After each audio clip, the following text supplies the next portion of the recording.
प्रिय छात्रों, आज हम अस्तित्ववाद और हिंदी कविता या यूँ कहें अस्तित्ववाद का हिंदी कविता पर प्रभाव किस तरह से पड़ा, इसके बारे में हम संक्षेप में आपको जानकारी दे रहे हैं। छोटे प्रश्न आते हैं, अति लघुतरात्मक या लघुतरात्मक प्रश्न पूछा जा सकता है इसके बारे में।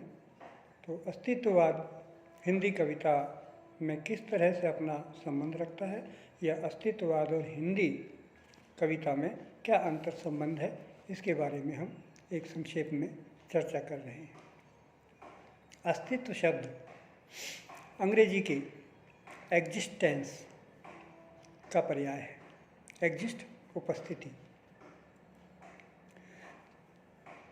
चिंतन या सिद्धांत के रूप में अस्तित्ववाद का सूत्रपात प्रसिद्ध डेनिश दार्शनिक चिंतक सोरेन कीकेगार्ड के द्वारा माना जाता है। यह विचारधारा आगे चल करके नीत्शे, हर्बल, मार्शल, हेडेगर, कामू, काफ्का के द्वारा विकसित की जाती रही है। ये कवि हैं, ये तो आपके पाठ्यक्रम में नहीं है, लेकिन हिंदी कविता में इनका काफ़ी हस्तक्षेप रहा है। मध्यकालीन संदर्भों में अस्तित्ववाद मानवीय जिजीविषा और संघर्ष आस्था के समक्ष वैचारिक धरातल को उद्घाटित करता है। अस्तित्ववादी विचारधारा में तत्वों के अस्तित्व की व्यथा, स्वतंत्रता या मृत्यु ये प्रमुख रूप से देखे जाते हैं। अस्तित्ववादी दर्शन का प्रभाव हिंदी साहित्य में पर्याप्त ही पड़ा है और पर्याप्त रूप से देखा जाता है। अज्ञेय के उपन्यास नदी के दीप में इसे हम प्रत्यक्ष रूप से देख सकते हैं। नदी के दीप इसका प्रत्यक्ष प्रमाण है।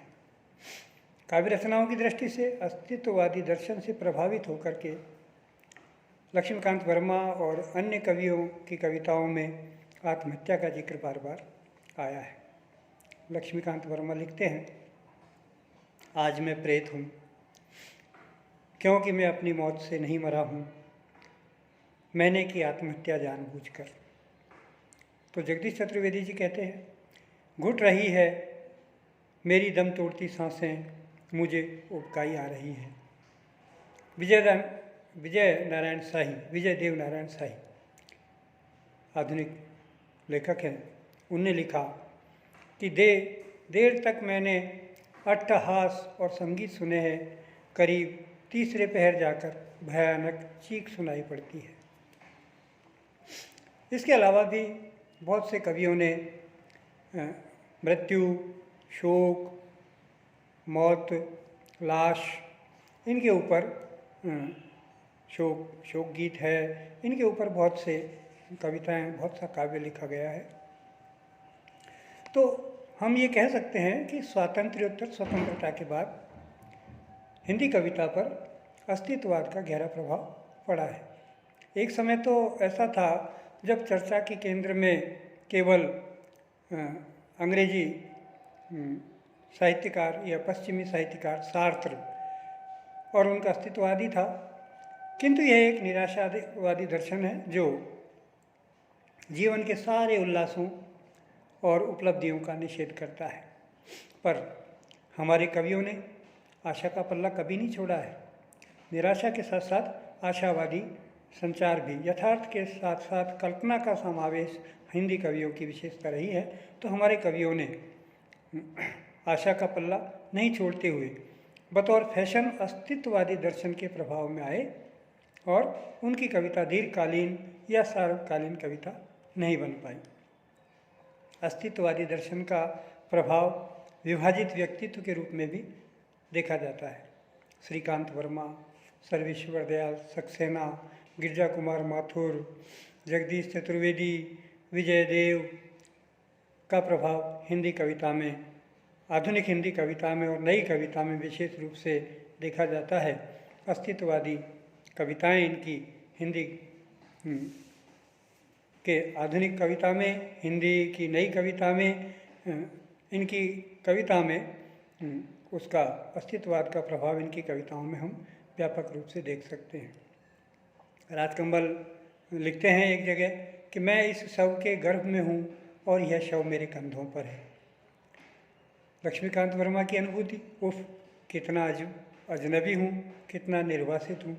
इस तरह लोग किस तरह से निराशावाद के घेरे में आकर के और काव्य सृजन करते हैं, विभिन्न प्रकार की मनस्थितियों, मनोवृत्तियों पर लेखनी चलाते हैं।